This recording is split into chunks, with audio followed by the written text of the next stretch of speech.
আসসালামু আলাইকুম viewers, welcome back to my YouTube channel. আশা করি সবাই ভালো আছেন। আজকের ভিডিওতে আপনাদের দেখাবো যে আমার কবুতরের খামার কিভাবে সাজাইছি।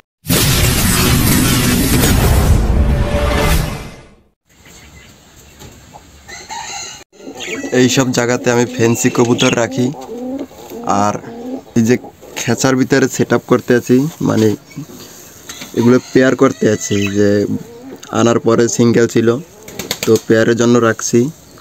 আর নিচে এদিকেতে রাখছি একজোড়া সিরাজি কবুতরের নর। তো এই কবুতরের খামারটা সব কিছু হয়েছে ফ্যান্সি। এদিকে বোম্বাই কবুতর পেয়ারে রাখছি খাঁচার ভিতরে। তো আমার এই খামারটা অনেক ছোট একটা খামার। আর উপরে রাখছি বার্জিকের পাখি, তো কবুতরের সাথে ওরা ভালো মিশতে পারে। আর এদিকে রাখছি কিছু রেসার, বাংলা কিং, এইসব এদিকটাতে রাখছি। আর নিচেতে আছে মাটি, প্রয়োজন মতো ওরা মাটি খাইতে পারে। আর আমার কবুতরের খামারে কিন্তু দরজা সবসময় খোলা রাখি, কারণ প্রয়োজন মতো ওরা বাইরে যাইতে পারে, উড়াউড়ি করতে পারে। পরবর্তীতে নেক্সট একটা ভিডিওতে আপনাদের দেখাবো যে আমি বাংলা রেসার এগুলা অন্য একটা খামারে রাখি। তো আপনাদের সর্বমোট একটা কথা বলতে চাই যে আপনারা কবুতরকে ক্রস করবেন না। আর যারা সঠিকভাবে কবুতর পালন করে তারা ক্রস করা পছন্দও করে না।